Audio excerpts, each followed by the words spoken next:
So guys, this is my weekly report for June 20th. Tell you a little bit about what I did this week.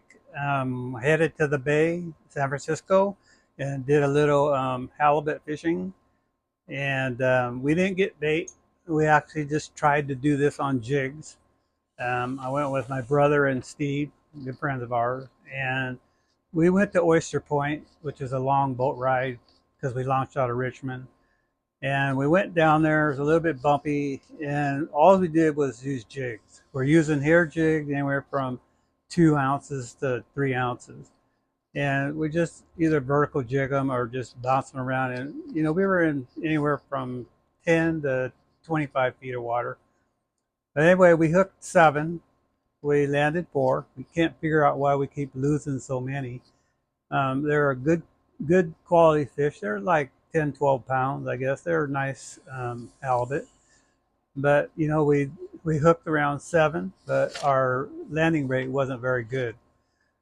And then I heard well, anyway, besides that, I've been down in Delta like usual, bass fishing. Caught a lot of bass and a lot of stripers down there this last week. And there's still a lot of stripers in that anywhere from maybe 3 to 8 pound range, but there's a lot of them down there in the system still. They're still feeding really heavy on crawdads, so I'm catching them on the chatterbait, and I'm usually in anywhere from 2 to 4 feet of water. But anyway, just gonna talk real quick about what's going on. The weather's been really bad. I don't think I've seen where we had this much wind. I mean, we've been having really windy days.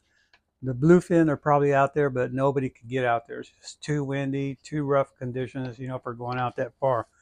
Everybody's biting at the bit to get out there. So as soon as, it starts heating up and the weather calms down, I'm sure guys will get out there. And I think there's going to be a good bunch of bluefin being caught this year. Remember, Dungeness crab season's still open, but it ends the end of this month. So if you want to go get some, you better get out there because it's going to end in a couple weeks. Other things going on. The hottest thing right now in the bay is stripers. So if you go to the bait receiver and get some live bait, you can go over to Treasure Island, Angel Island, Alcatraz, and rock piles and catch a bunch of stripers. I mean, my brother and their friends, they were out there yesterday. They caught their limits really easy. Guy caught one over 20 pounds, which is a nice fish for there right now. Most of them are in that anywhere from 3 to 8 pound range, but they're catching a lot of stripers. There's Everybody's going after stripers because you'll limit out so fast. Because all those fish that were in the river spawning this year are all headed out there. They're all seem to be out in the bay now, and they're concentrated big time on the rock piles. And get that live bait and drop it down there with a three-way, and you have no trouble getting limits. Halibut, it's been kind of on and off. And like I said, we were there this week. We hooked some, but there's three of us, and we put four in the boat. But it was tough fishing. But it's been on and off. There's days when Cal Don, he's been slamming them, and then there's some days where he'll limit out on stripers, but only have one halibut per rod. I think out of all the six packs, I think Jay Lopes is probably one of the hotter boats. He's been pretty much catching limits of stripers and halibut. So, but there's other guys, Steve Mitchell, Richie Acosta. Those guys are all still putting a lot of fish on the boat. But the halibut seems to be hot one day and slow the next. So I think if you really want to go after halibut, you got to get away from them stripers. I'm sure you could catch them both in the same area, but I think a lot of the guys are moving and they're going to different areas just to try to catch the halibut. Rock fishing still open. The shallow rock fishing, the 20 phantoms, and surf fishing is still open. I know some friends that have been going surf perch and they've been catching some fish. They've been doing pretty good. So that rock fishing, not a whole lot of people are actually going out and fishing for them because it's been so rough too also. So as soon as that calms down, everybody will have a day they might run out there and try to catch some rockfish. So the stripers, that are hanging around that were in the delta here thicker than heck, a month ago, they're all moving into the bay. So those are the fish out there right now. They'll hang around there for maybe a week or two, then they're going to go out the gate. A lot of them go out the gate, head up south. They actually go south over by Pacifica and hang out there for a while, and then mosey on back in the bay and back in the delta. They move back in there in the fall, hang around there until spawning season, and then go back up in the rivers and spawn. So the shad fishing this year, it's been really slow. This shad season's been not very good. I've only went out a couple times and caught some, but on a good year, you'll go out in a day and catch 20 or 30 a day. But this year, it's the numbers are real low. So the overall census that guys that do this all the time said it's been a tough year. So it's sad. I was down in the river the other day with the electronics client, and there was only 2 boats anchored by the American. That's pretty sad. So other things, kokanee starting up. New Melones has been really good. They've been catching some nice fish there. There's fish that have been caught over 19 inches. Stampede's red hot, but they're a little bit smaller this year. Bullard's Bar, same thing. They're a little bit smaller. Union Valley, haven't heard too much. And Berryessa, they're starting to pick up some, but they're scattered. So one of the things you guys need to know is Pardee, they close. So Pardee is no longer open until back in February on the grand opening. They closed the lake this year early, and it is now closed. So don't go to Pardee. You won't get in. Trout. Hottest lake is Berryessa. They're still catching a lot of those Eagle Lake trout there, and they're getting them up to 2 to 5 pounds. Big Nate's been going up there a lot and doing really good.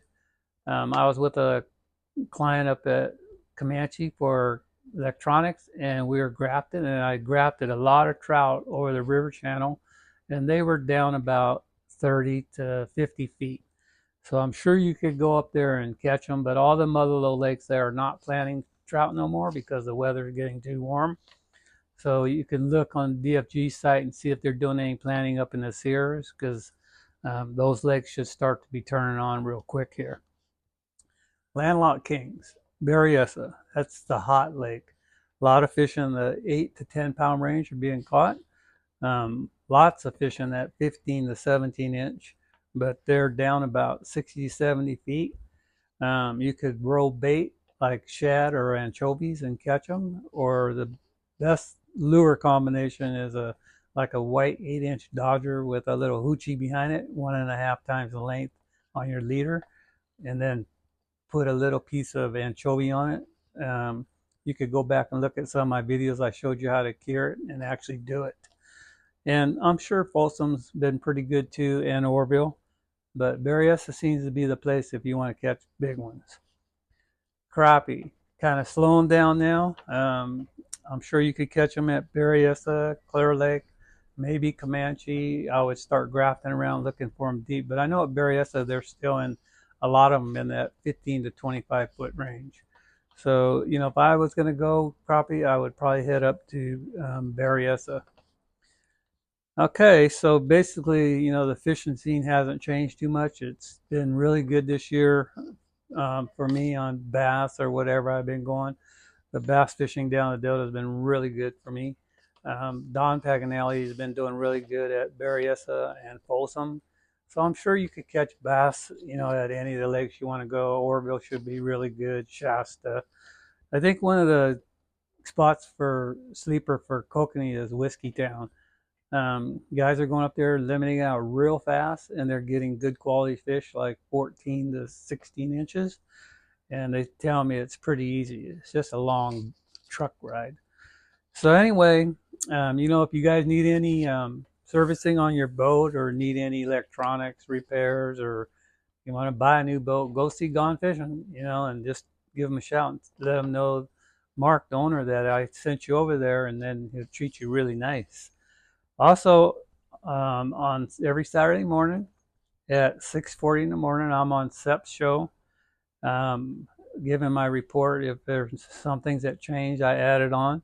And sometimes I get on there with Kent on Ultimate Bass and talk about things going on. And also, I got a really personal friend of mine, and he's trying to help a lot of people out. And I also was promoting it before, but some Contractors United. If you need like asphalt, big jobs, plumbing, garage door opener, any kind of remodeling, go to subcontractorsunited.com, open it up, and go look at what you want and give them guys a call. We list all the people that that we've collected, for you people, so you could go on one site and find everything that you need for any kind of remodeling. And a funny thing happened. My wife and daughter needed car repairs or new tires or something with their Sienna vans. They both have vans, and they went over to Elk Grove, and they're talking to the Elk Grove Toyota, and they were talking to the service writer, and he was just talking, and he said he liked fishing. So my daughter goes, "Oh, do you know? You might know my dad." And then she told him, and he got all excited and everything. And his name is Milton Vang, and he's the service writer over there. And Vong, and then he's the service writer over there, and he's actually gonna watch the videos. He watched my channel, and he's gonna be a subscriber, and he'll probably get half the crew that works there to subscribe to my channel. So I want to thank them guys. Okay, so another thing, I've mentioned this before, but Gone Fishing Marine has put me in this boat, and I wanted to show you guys what I equipped it with. So basically, we got these Canon Optima 10s. They're digital controlled. There's no line counter on the side. It's all digitally controlled. I can drop it down a foot at a time. This boat has 4 of them on it. So it's got 2 on each side. Also, we have a Lowrance HDS Pro 9 in the back and a 12 in the front. I have here's the other 2 downriggers. So I got 2 on each side. And we come up here. This is a 12-inch Lowrance Pro. It's got 2D down scan and side scanning, so I could look everywhere I want. And then I have the Optima trolling, Minn Kota trolling motor. So I just hit the remote and it goes down by itself, comes up itself. I don't have to walk out there to do anything. This boat is fully loaded. And my deal with Gone Fishing is that when the year is up, then this boat's going to go on the market, and it's going to be sold for a lot less than it costs brand new. And I anticipate maybe only having maybe 30 hours on this thing at the most, probably 30 or 40 hours. So if you're looking for a boat, save your pennies and give me a shout and we could hold this thing for you. So if you like the video, hit the like, please subscribe, and I'll see you guys next week.